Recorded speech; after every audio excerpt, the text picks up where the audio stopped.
Here's a question for you. Best off-road cheap adventure bike. Is it the CFMOTO 450MT or the Royal Enfield 450 Himalayan?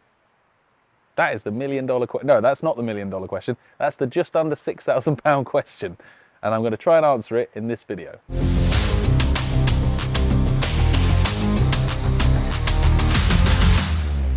Now in this video, I'm going to talk purely about the 450MT from CFMOTO and the Royal Enfield Himalayan 450. There are other bikes to consider if you're looking at these, particularly from KTM, but there's also Hondas, there's Vosges, there's a few cheaper ones, a few more expensive ones. There is a lot of choice. And actually, I think there are a few new bikes that will be announced at EICMA that will muddy the waters a bit further. So for now, let's focus on the 450 twin-cylinder CFMOTO and the new Sherpa engine 450 from Royal Enfield. The other little caveat to this head-to-head is I'm kind of talking from an off-road rider's perspective here. I'm talking about off-road adventure bike riding. I'm not talking about loading them up with luggage and riding them 2,000 miles on tarmac, mainly because I'm not into that, but also because I haven't actually done that on these two bikes. I've focused all my testing on hard off-road riding. So if you want to find out which one can take the most hard off-road abuse, can get you to the stupidest places, and can do the biggest jumps, stay tuned, it's coming right at you. Now my first category for judging a bike in off-road terms, especially with adventure bikes, comes into riding position. That is so important for a number of reasons. One, if you're in a good riding position, even if your technique's not that good, particularly if your technique's not that good, a good riding position gets you out of a lot of trouble.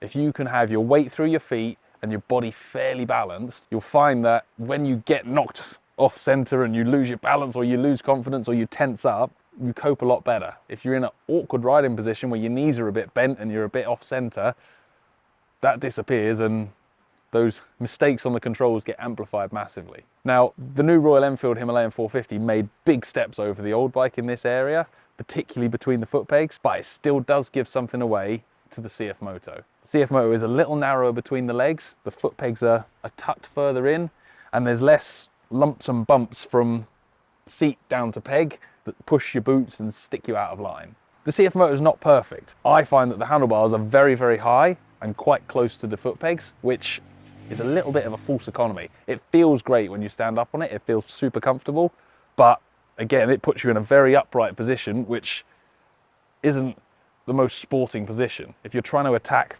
more technical trails and trying to push a little harder off-road, a little separation that way and the bars slightly lower would give you a bit more of a stable base to work from. It's only a small complaint, and I definitely think on this count, the CFMOTO just trumps the Royal Enfield for better control and better feel on the riding position. I want to add one little extension to that as well, which is the bits you touch.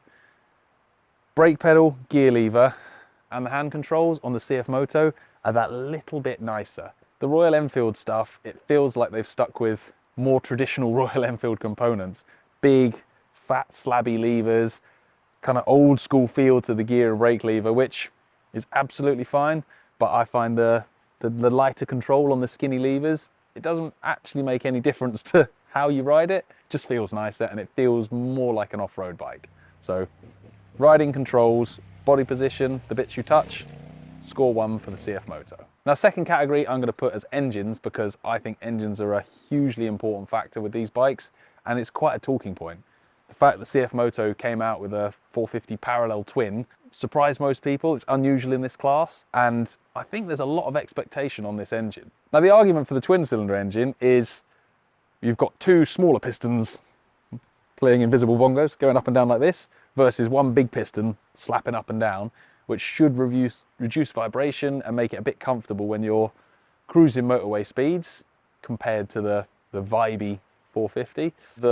The counter to that is that you lose a bit of that kind of punch and drive off the bottom. You get a bigger, heavier engine and you get a more complex engine. In practice, the 450 Sherpa engine from Royal Enfield is a really, really good 450 single. They've somehow managed to make it rev pretty well, pull hard off the bottom and not be that vibey. It confuses me because I was one of those people who thought that wasn't possible, but they have done a very, very nice job of that engine. And taking away numbers and power figures, the feel of that 450 from Royal Enfield, it's got a really good punch and drive to it. It never feels like it falls into too much of a hole or a flat spot. It just seems to have good power everywhere and quite quite often surprises you when you then thrash it, it still pulls pretty well. I honestly expected this CFMOTO to make the 450 Royal Enfield feel pretty ordinary. It doesn't. It's a very good engine, and the fact that they've managed to make a twin cylinder engine so compact and so lightweight, I'm really impressed by. But for me, it doesn't have the bottom end punch of the Royal Enfield, and I was expecting a wild screamy top end on it, and it didn't have that either. They've done a really good job with this twin cylinder engine, and I would imagine on longer road trips, it probably does have something to benefit over the Royal Enfield. But in terms of an off-road adventure bike, for me, the 450 wins it. I like the punch, I like the power, I like the feel of it. It's only the sound of this that I prefer. So category 2 engine, I'm giving that to the Royal Enfield. Now category 3, I'm going to put as suspension and chassis. I'm going to talk about the actual riding experience in a minute, but suspension and chassis, how it copes with bumps, how it copes with slippery bits off camber, riding slowly, putting you off balance, the overall bike.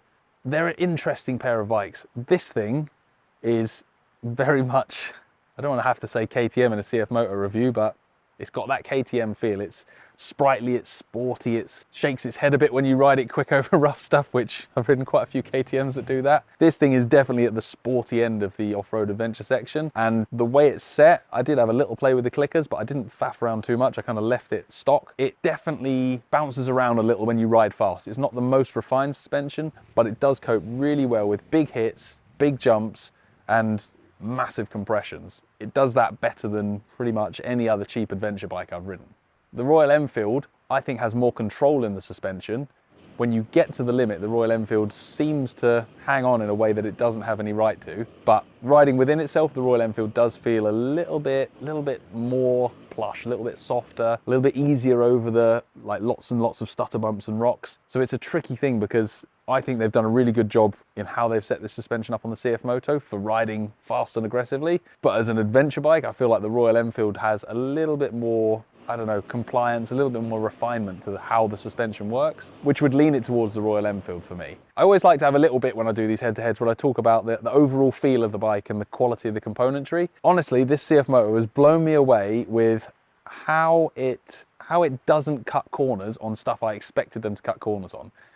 Mirrors have got these cool fold-in mirrors that you can tip out the way when you're riding off-road.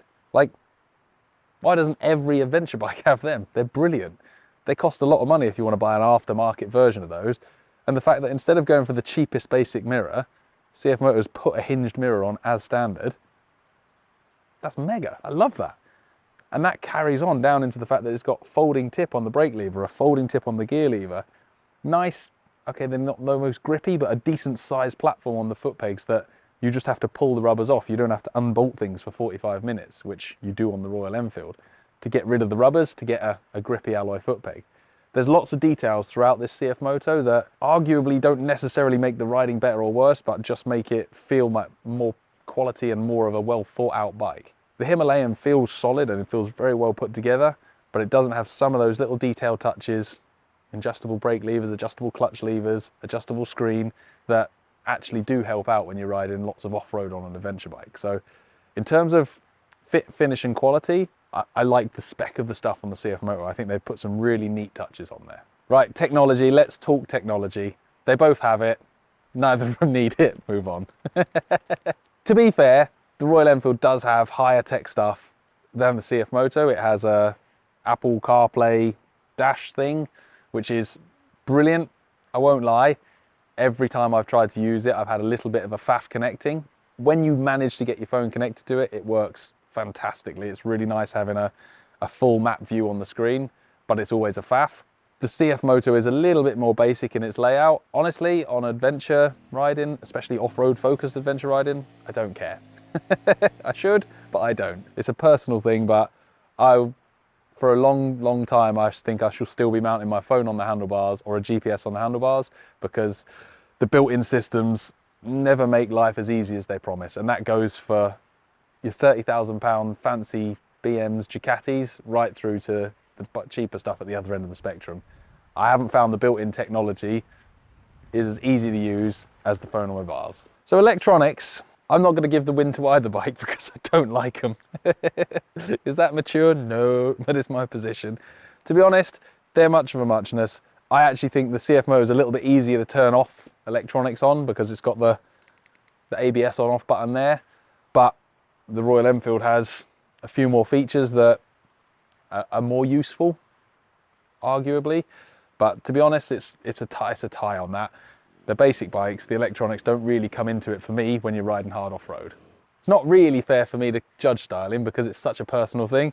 I do think the CFMOTO looks absolutely awesome, and when you look at the details on it, the cool bits on the seat, it doesn't look like a cheap bike. The Royal Enfield, I don't think it looks like a cheap bike, but it looks like a Royal Enfield, which does have some stigma in terms of, I think still in the UK people view them as an old man's bike. I think that new 450 has elevated itself beyond that, but I still think they have a bit of that stigma. There are elements of the new Hemi 450 that I absolutely adore. I love the big round headlight. I love that metal frame on the front. I always have.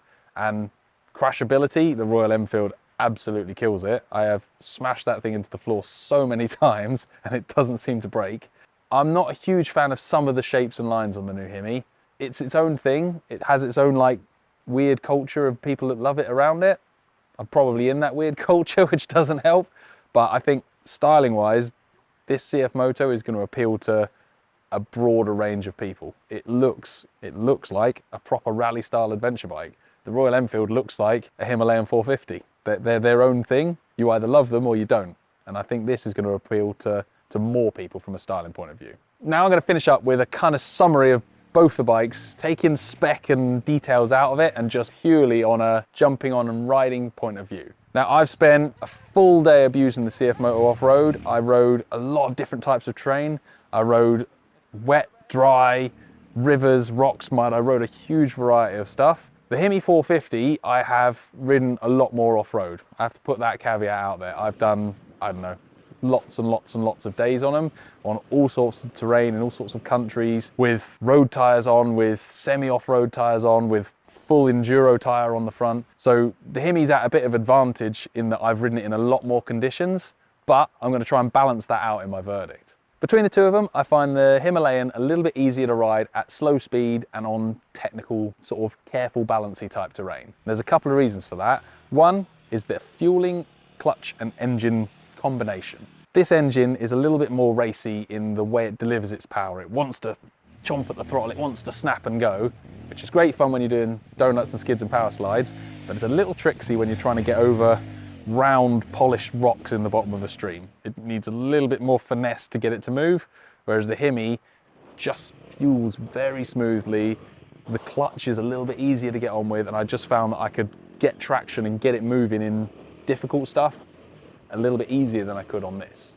Now, in terms of the actual balance at those low speed stuff, I honestly thought the Hemi was going to cream this because it surprised me every time I ride it with how well you can kind of track stand and not get knocked off balance by the bike's weight. This CFMOTO does a very, very good job of exactly that. When you stand right back and look at this, you can see the engine is kind of mounted quite low in the chassis. It's kind of hanging out the bottom of the bike a bit, which chops the ground clearance down to about what the Hemi has. But that then gives you the same really good low speed balance. I had 2 or 3 times where I stopped waiting for a thumbs up from Al on the cameras and didn't put my feet down and then rode off again, which is a lovely feeling. And it means that when you're then on that greasy trail where you're trying to get your foot down and it tips you the wrong way, it's a little bit easier and you've got a little bit more chance of getting your foot down before the thing goes over. So the balance of both bikes, very, very even. The Hemi is just that little bit easier with the throttle and the clutch control that lets you get away with a few more mistakes and lets you find grip when you really, really need it. Now, if we flip that over to riding with a bit more speed and a bit more aggression, there's a tricky line to tread between the two bikes. For me, they actually achieve kind of the same thing in 2 very different ways. This thing loves a good rev, loves a bit more of a charge through things, and when you're doing that, it's twitching the bars and it's skittering around on the rear shock, and if as soon as it starts doing that you panic and roll out of it, you're stuck. But if you just commit and just let the thing rattle around, it seems to find its way to the top of everything. It's one of those bikes that rides, to pick big bikes as a comparison, it rides for me more like a Tenere. If you attack a hill on a Tenere, you get up. If you try and ride it like a trials bike up, it's much harder work. This does the same thing. It wants to platter through and to the top. The Himalayan can kind of do the clattery thing, but it feels better off riding it more like a 1200 GS, using the torque, using the power, and bop, bop, bop, bop, bop, bop, and pick a careful line to the top of the hill. Ultimately, you're at the top of the hill on both bikes, but you have to attack them in quite a different way. And I think that will come down to what your favorite type of riding or how confident you are as to which one suits you better.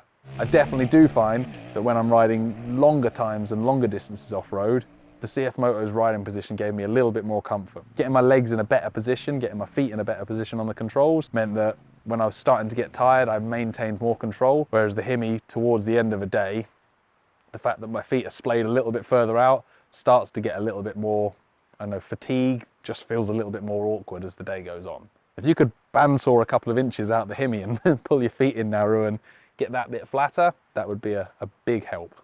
Weirdly, both bikes achieve kind of, for me, similar performance off-road. I could go same sort of difficulty places.